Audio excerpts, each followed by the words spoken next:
Hello and welcome to this squeaky chimp tutorial, which was not one that I was planning to do, but having made these beads I have discovered something a little unusual and I thought I would share the technique with you. So let me bring these beads up to the camera. So hopefully you can pick up on the fact that these beads have an unusual finish to them. It's quite rough. It's almost like they've been coated in a layer of sort of sugar icing or something that's sort of crystallized. It's a really weird texture. It's slightly rough-ish to the feel, but you know, not too rough. It's just compared to a, I say normal, but compared to a like standard glazed bead, they do look different. So this happened purely by chance. This wasn't what I was expecting to happen.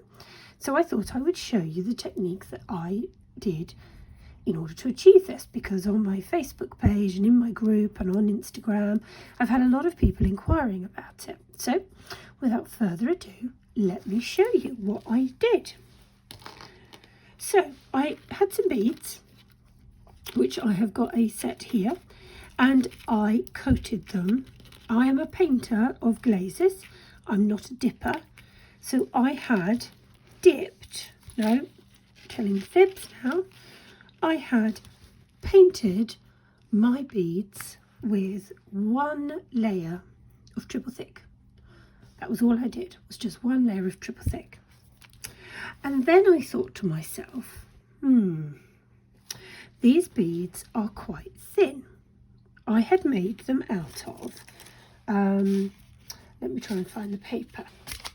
I had made them out of this paper, and this is like watercolour paper. And whilst it appears to be quite thick, when you roll it, it actually compresses. It's almost like a roll of toilet roll in that you can squeeze it. So one of the reasons why I didn't like these beads was because when you had rolled them and you went and you squeezed them, they really did squeeze. And what I don't want to do is do this, but can you see there's give in these beads, and I wasn't happy with that.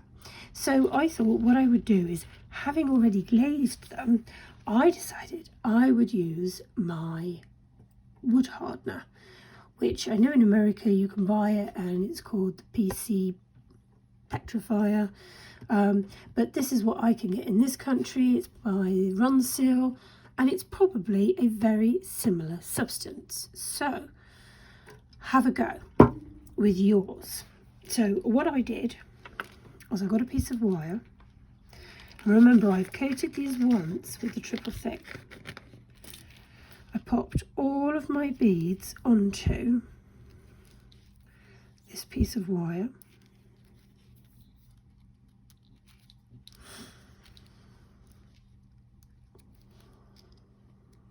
Getting there, bear with, getting there, one more. Okay, so I've got all my beads on there, and then I just need to open this. Now what you need to do is you do need to be careful. This does have warnings on it.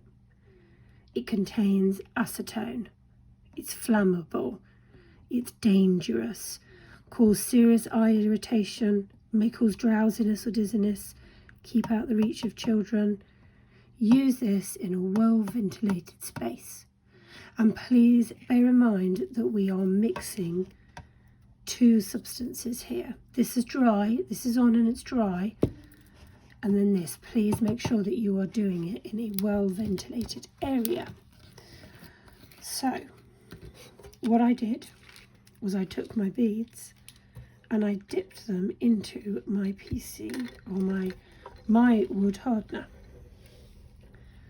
Now my wood hardener is not full, so in order to get all the beads in there, I just need to tilt it. And I don't know if you can see it. There they are.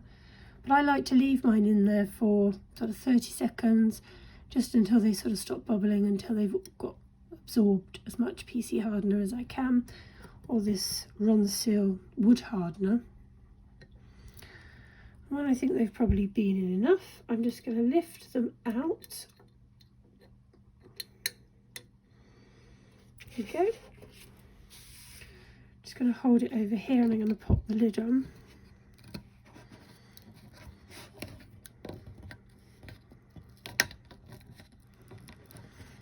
And already you might be able to see that the surface has started to change.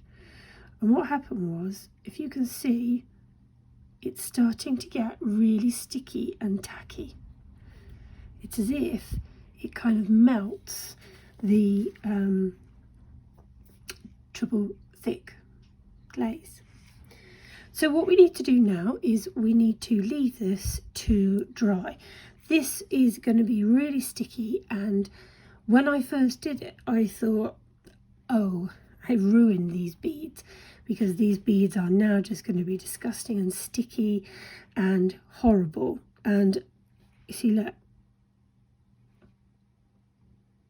can you see that? I thought, oh, I've really ruined these beads. But what we'll do is I'm going to leave these to dry overnight, and I will come back and show you what they look like in the morning. So I will take a photo of these in a minute as they are, and then I'll take a photo and I'll show you what they look like in the morning.